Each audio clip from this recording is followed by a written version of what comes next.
Okay, welcome again to another video. And as always, thank you so much for tuning in.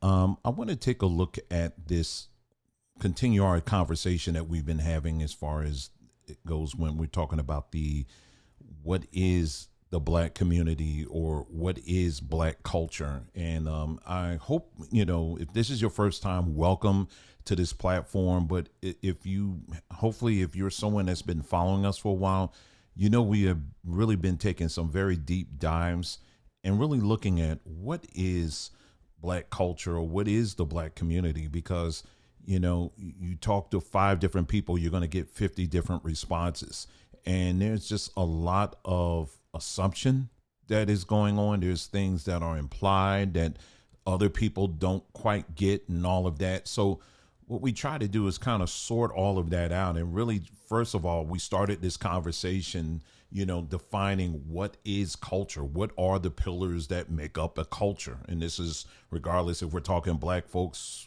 Asian folks, Hispanic folks, white folks, or whatever. But what are the pillars that makes up any culture? And then from there, that's when we were able to we looked at cultures that do represent that baseline. And then we looked at black culture or black American culture to see how it measures up to this baseline definition of culture, right? And community for that matter. And while there were some marks that were there that was like, yes, okay, this is in line with the baseline. But then there was also other spaces that were non-existent. I mean, that's just what it is. And then from there on this platform, what we try to do is we look at those areas, those need improvement areas, and we try to figure out, okay, what are some things we need to do to fix that? Now, one thing I do realize on social media in general, be it here on YouTube or Twitter or TikTok, whatever, it doesn't matter. It's an escape mechanism. It's a place where people go to escape. It's not really a place where people come to find solutions or to even take solutions seriously. And this is something I have learned over the years. Anytime, you're going to get a lot of mileage. You're going to get a lot of likes. You're going to get a lot of shares and views if you're just sticking with talking about the problem. But here on this platform here, we don't want to just talk about the problem. We also want to talk about what are some things we can do to fix these things. And so if you're dealing with individuals who are coming to social media as a mode or a way of escaping problems, the last thing people want to do is hear more about more problems, right? But we have to show the problems in order to fix them, to know what needs to be fixed. So that's what we're going to be doing on this video today. So again, really appreciate you guys being here. Please take note here in the corner here. We are still running our special promo up to 30% off over at sambatree.com. This is one of the vehicles that we have built and created to help solve some of these issues that we've been talking about, when it comes to health, wellness, particularly mental health, those kind of things. We try to address those things over there. So, we're running. This is a good time right now because, like I said, again, we have a up to 30% off promo that's going on right now. When you put things what are some of the things we do? We have herbs, we have powders, we have oils, we have all kind of things for your skin, dental, the whole nine, all 100% natural. So make sure you check it out. And again, the website is sambatree.com. Just wanted to plug that in there. Okay, so let's go ahead and get right into it. So when we look at this latest thing that's going on right now is this whole EBT thing, where, the Trump administration is basically saying, you know what, we're done with it. We're cutting people off. We're going to give you time to get yourself together, get your situation together. But at a certain point, we're going to have to cut this off, especially if you're not working. The EBT program was not designed for generations to be on this thing. It was designed to be a help and an assistance until you find something where you can get the income that you need for you and your family. And, I do understand how this is when you're dealing with people who are legitimately using it for that reason, you know what I mean? It's just a quick assistance in the in between time and them being cut off. I can understand, how, man, this is messed up. But you also got the other people who have been on this thing for a very long time. And like I said, you got numbers of people who've been on this thing for generations. And so that is really the target. And unfortunately, it's that latter group that has made it bad for everyone else. Now, anytime this EBT discussion comes up on who uses it the most and all of that, there always seems to be some confusion on how to interpret those numbers. So what we're going to do first is I'm going to show you, we went right to ChatGPT because I wanted to make sure that I'm presenting this in a very, the clearest way possible so that you can kind of understand how to read these numbers, because, there are numbers of people I encounter on social media that are looking at these figures wrong. And I want to make sure that you understand just how serious this really is. And so with that, let's go ahead. I'm going to pull this up here on the screen and let me make this a little bit bigger for you so you can see for yourself. Okay. Okay. So this is the SNAP participants by race. And this is the latest numbers as of 2023. Of course, we're in 2025, but it takes time for numbers to get in. Okay. So by race, when you're just looking at it by race, we're starting at the top chart here. So when you look at the top chart, you see, obviously, number one, what's the one that sticks out to you? White folks. Okay, white people. It's 35% of this SNAP program. The resources of this SNAP program, 35% of it is going towards white people. All right, followed by black folks. We're hovering around 26%. Then it goes down to Hispanic. That's a little over 15%, then Asian, then Native American, then they say multi-races, and then they say race unknown. I guess that's space alien or something. They're a little over 15, between 15 and 20%. Okay, so that is by race. I mean, just the raw numbers, right? Now, this is the chart that people tend to just stop at and say, see, white people are the ones that benefit from this the most. So why y'all looking at black people? That kind of thing, right? But you got to look at this one too, okay? You got to look at this one. Okay, this one actually breaks it down to make it seem, so that you can really understand what's going on here. Now, this is the same year, 2023. You can see that, right? Now, but the numbers are changed there, right? You see the number, you look at white people, you see it's way down, right? It's like 8%. We'll look at that. And then black folks, it's up, what's that, 25.7%. And then it goes on from there. You see all the other numbers. Now, why is this change here? So basically, notice this here, per 100 families. That is the key. So what they're saying is this is like per capita, okay? And people just literally get livid once you bring up the words per capita. All right.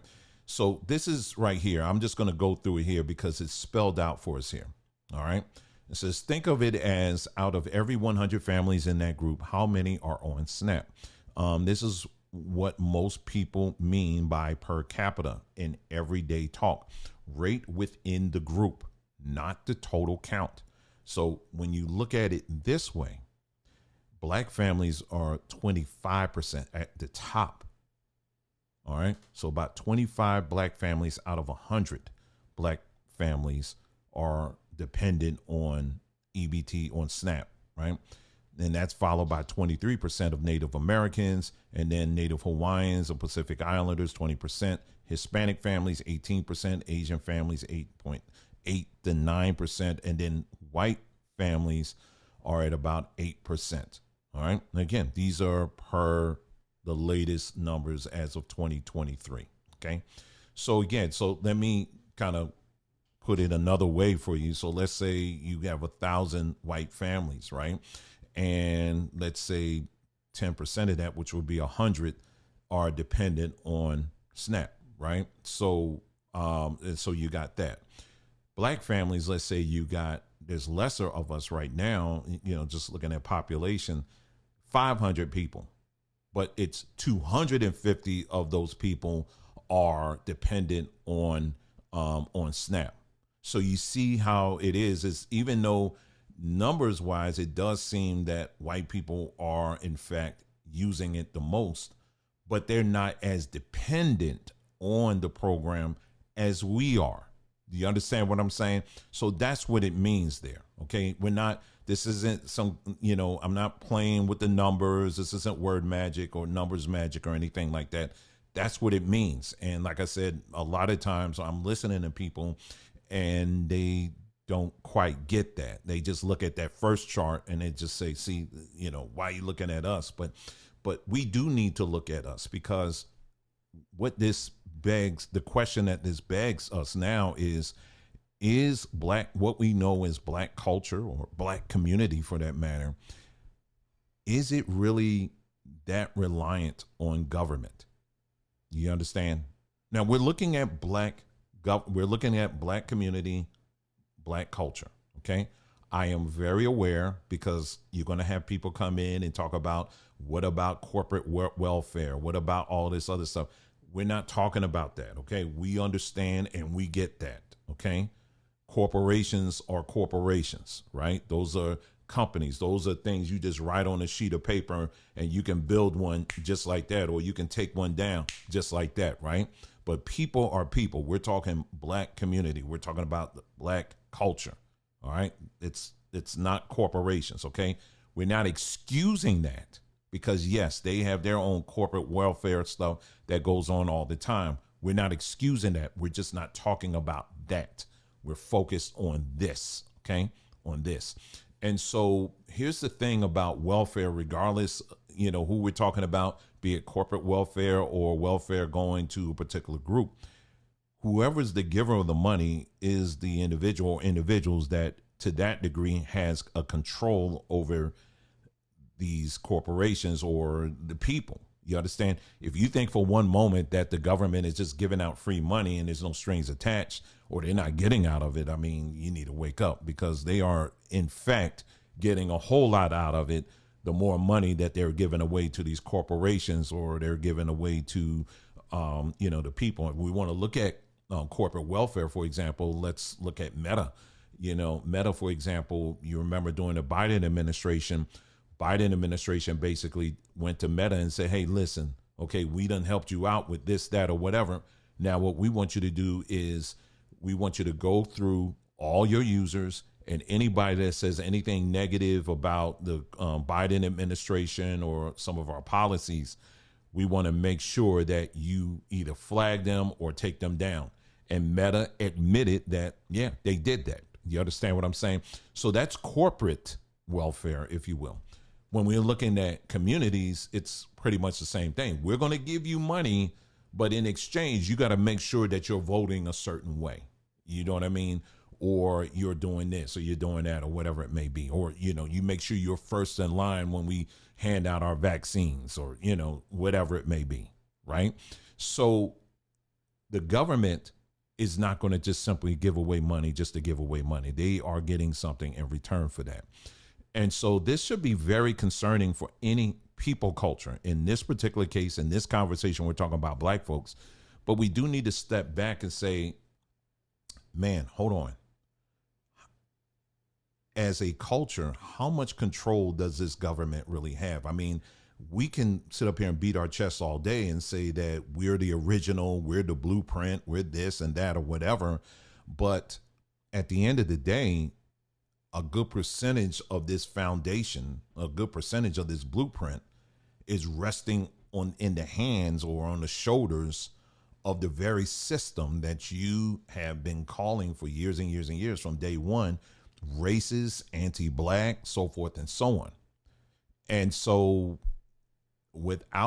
can you have, so the question I guess that comes up is, can what we know today as Black American culture exist without the system itself? That's the question I want to pose to you. Could this, if America was to blow up, I talk about all the time, I point out how for example, you have Hebrew Israelites who are praying for the day that America is completely destroyed and annihilated, right? And then you got other groups that are hoping for that day as well. Okay, fine. So let's play that vision all the way out. Let's say America, the system as we know it, is destroyed completely. Could this group that we know today as Black Americans, could they survive on their own? Would they be able to network and barter and trade and things of that nature? Will they be able to share food if necessary? Like in this case here, I'm going to be showing you a series of videos here where many folks are taking online and saying, hey, they're going to cut off EBT. Don't get in my way, because I think it's November 1st, me and mines, we're going into these stores and we're just going to be taking our food, and don't get in my way. So you got people who are now telegraphing to the world on a public space, on a public platform, and they are telling people, hey, listen, once you cut off my EBT, I am going to commit a crime, and there's nothing you can do to stop me. And so they're telegraphing already. I mean, that's like me getting up here and saying, okay, tomorrow I'm going to rob Wells Fargo, or I'm going to rob Bank of America. I'm just going to let you know that. I mean, how do you expect that's going to end? You're literally helping out the police. We going from F the police that now we're giving them heads up on when we going to do our thing. You understand what I'm saying? But I try to think of more the psychology behind that. You are that desperate. And apparently you're an individual that do not see any viable solutions in your own backyard. You are willing to put yourself in a position where you can get arrested, or unfortunately worse, depending on what happens during the arrest, just so that you can get some food. You are willing to do that because in your mind, you don't even see any options in what you call your community or in your culture.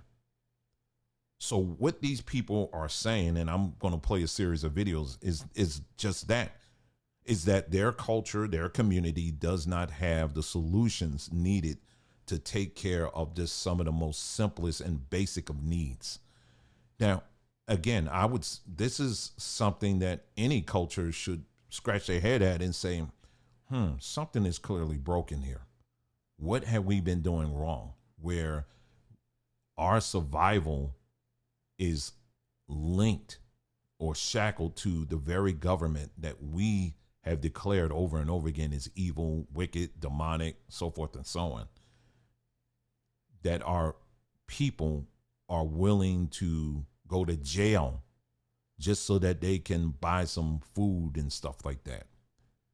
So before we shift off and want to point the blame on this person, this politician, that politician, let's take all of those players out for a second.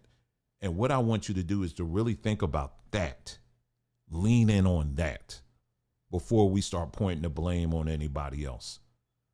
Here we have a culture that is willing, members of a culture, and again, they don't represent every member, right?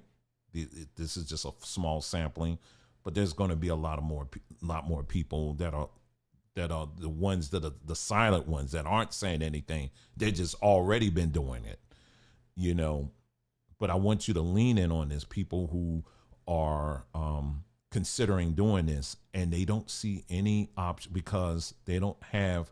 It's not instinctive of them to turn around to their own community and say, hey, we're suffering over here. What can we do if we just come together? What can we do to solve this? You understand? Because typically when that conversation begins, particularly when it begins on social media, you know what happens? And these following clips I'm going to play for you, most of them are women, and I'm assuming that majority of them are single moms. Most of the responses are going to be something like this. Well, you put yourself in that position. Hey, where's the daddy at? And all of this other stuff, right? And, some of those questions are very valid, but, you know, there isn't but so much delineation we can do. You understand? When a culture can't take care of itself, it is something that should be seen as problematic, and we shouldn't be so quick to delineate and say, well, whatever. No, a culture tries to find solutions for its members. You understand? And so that's what we try to promote here on this platform. So what I'm going to do now, let me play for you. It's a series of clips of different individuals who feel this frustration where they feel that their own culture doesn't have the solutions. And so they are declaring what they are going to do, when their EBT gets cut off. And I want you to keep in mind everything I just shared with you as you look at these videos. There's quite a few of them. So take a look at it. And this is how we're going to end the video. But I do want you to keep in mind as you're watching these videos, what are some solutions can we come up with to solve this? Okay. Because this is going to continue. I don't see this flipping back to what it used to be. So, and then we didn't even talk about how by 2030, you have companies that are saying they're pretty much are switching everything over to robotics and AI. What are we going to do about that?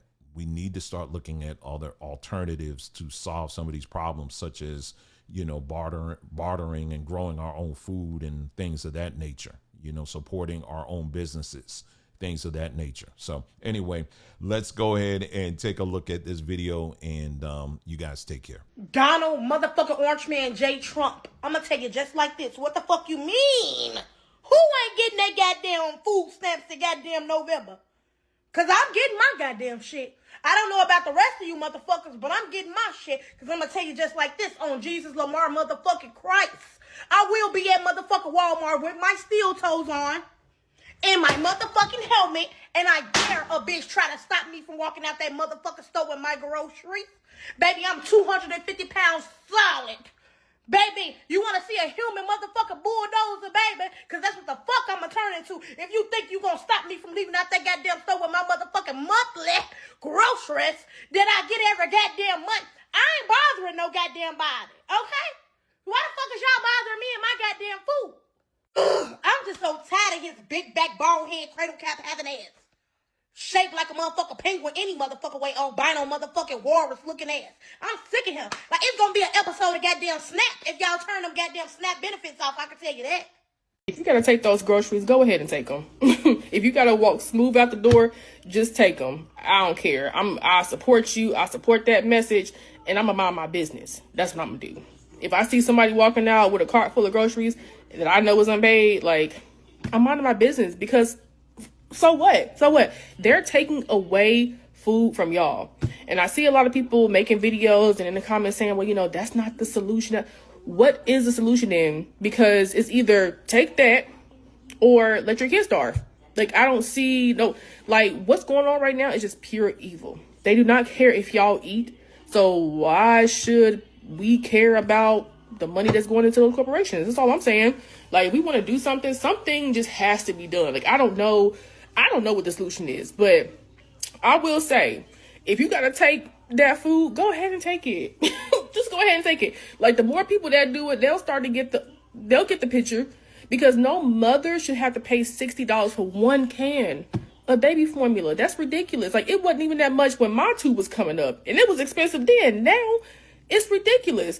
And I suggest that y'all do the same as far as minding your business. Like, if you see somebody walking out, just turn and look the other way. Like, ain't no time. It's not time to be trying to play Captain Save America, trying to do the right thing, trying to stand up. Like, no. Let them people walk out. And then you might want to do the same thing too. That's all I'm saying. So, mind your business. You know what? Since they want to take food stamps away, I'm going to Walmart. I'm going to rack up any damn one, throw that shit right in the basket. I'm going right about that bitch. Move, get the fuck out of my way. I'm not paying for a damn thing. Y'all got me fucked up. I ain't getting a food stamp on EBT. Oh, watch this. Trump cutting off food stamps right before Thanksgiving, bad and all, but my people ran out of stores. With the cart full, I bet it's going to be some turkey on my plate. Ham, mashed potatoes, greens, dressing. It's going to all be there. Don't worry about it. And a PSA to them retail workers during this hard time of what the fuck is going on in the world.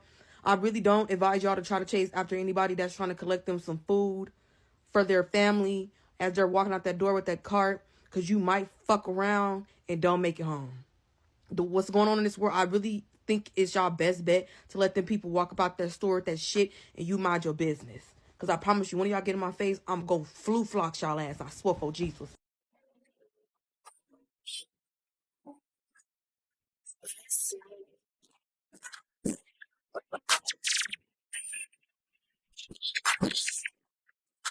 Why the fuck I got an EBT card? And this is at Breezy Bro and made 90 whatever the million, and it say KKKKK Matt. Can I get 25,000 for them four songs I owe you, bro? I just want to leave, bro. Leading up to who he is. I'm not even tripping though. I got an EBT card, my nigga. Like, what the fuck? I can't even get nothing, bro, man. Y'all want to see me cry on here, so y'all can think I'm a bro. Fuck, nigga. That ain't fair, man. Hey, I'm on EBT, bro. Hey, that's why. Hey, look, bro. Calm down, bro. I'm on EBT, smack. Look. Say my name, bro. That shit is better. I had to go up in that by my face with a mask like COVID, bro. All I know is if they stop my food stamps, me and my man will be at the grocery store walking out with two big ass carts. And ain't bet nobody better do nothing because my man coming hard behind me and it only take him one time to punch your ass. What's the fact that Trump think he doing something by not giving food stamps next month? Like bitches don't have purses and bags. Bitch, we're gonna eat and we're gonna eat good on your dime, ho. Yeah, on the big corporation's dime. Cause what? Food stamp ain't stopping no motherfucking show. You wait and see how hungry people get and see what the fuck happen.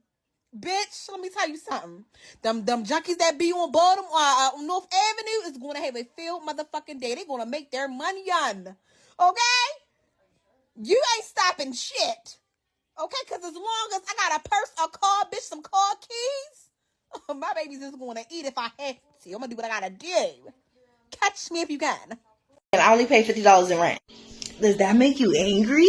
Does that make you shiver in your boots? Does that make you want to punch me in my face? I paid $50 for a 2-bedroom for my family of 6. With the help of your tax dollars. Thank you very much. Love you guys. Donald Trump done fucked up. Let's just make it clear, okay? He talking about people ain't getting food stamps in November and probably not December. He better get ready because it's about to go down, okay? What you're gonna learn is you don't play with black people's food stamps, okay? So get ready because people about to just start taking shit, okay? And people are going to start, I'm telling you, this is going to be a thing. People are going to start, instead of stealing groceries from the stores, they're going to start watching people go to their cars. And they're going to take all of their groceries. And you know what the store going to do? Not our problem. Not our business. It's outside the store. They didn't do it in the store. It's not our property. Call 911. Call the authorities. Make a report. They're going to leave your ass for dead. And people are really going to be stealing people carts of groceries out of the grocery parking lot. I'm telling you. It seems like it's headed that way. Now, what other choices are people going to have to find food to eat? Because people about to be out here struggling. They about to be out here bad. So do you really think they're going to look at you with all these groceries, packing it in your car, about to go home and feed your family from the, hard-earned money that you made from working your job that afforded you the affordability to buy those groceries? They ain't going to give a fuck. They ain't going to care. They going to snatch them bags up out your hand and be like, I wish you would. And some just might lose their for it. And it ain't worth it. They can't charge me with a crime for teaching you how to do half-offs because they wanted to learn how to steal somebody's shit. Come on. But then you got in and you didn't learn it. Oh, they did learn it. We'll get right to that. So they say that you can learn how to do anything on the internet. Well, imagine my amazement when I learned that there was a woman named Sherelle Hodges on TikTok marketing a $27 food stamp course. So when I first learned about this, my plan was just originally to roast this woman for allegedly selling a sketchy ass $27 food stamp hustle, where I had assumed that she was just maybe teaching people how to properly lie on applications and get food stamp approval. But then, boy, oh boy, this whole thing took a turn. And I ended up deep diving into something much deeper than I could have ever imagined. So today we're talking about Sherelle Hodges and how TikTok might have just exposed a federal felony in real time. Come through and let y'all know. For those of y'all who trying to get them yamps and you want to get them from a site, y'all better click that $27 link in my bio. She decided to sit in her car on TikTok, and out her mouth came, for $27, I can give you unlimited access to food stamps. And within about 3 hours, she made over $7,000 in memberships. But when people got into her course and they realized exactly what it was, they started coming after her on social media because they were not expecting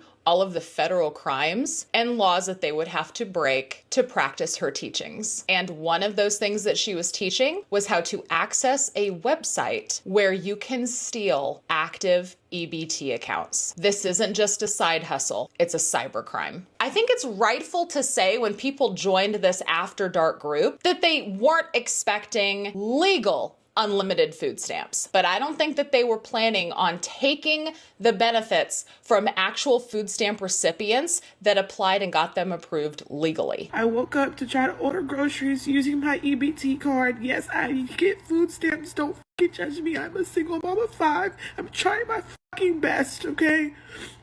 I woke up to try to order groceries, and it said that my EBT card balance was $1.17, and I know for a fact that I had over $400 left on that card. It is completely heartbreaking to see all of these food stamp recipients that are relying on this to feed their families, just having their EBT cards wiped clean when they need it the most. And while Sherelle Hodges isn't the one actually stealing the food stamps, she is selling access for compromised EBT accounts so that other people can steal from families in need. So this right here is the video that is now deleted that she had posted from her car, where she claims she was using the unlimited food stamps plug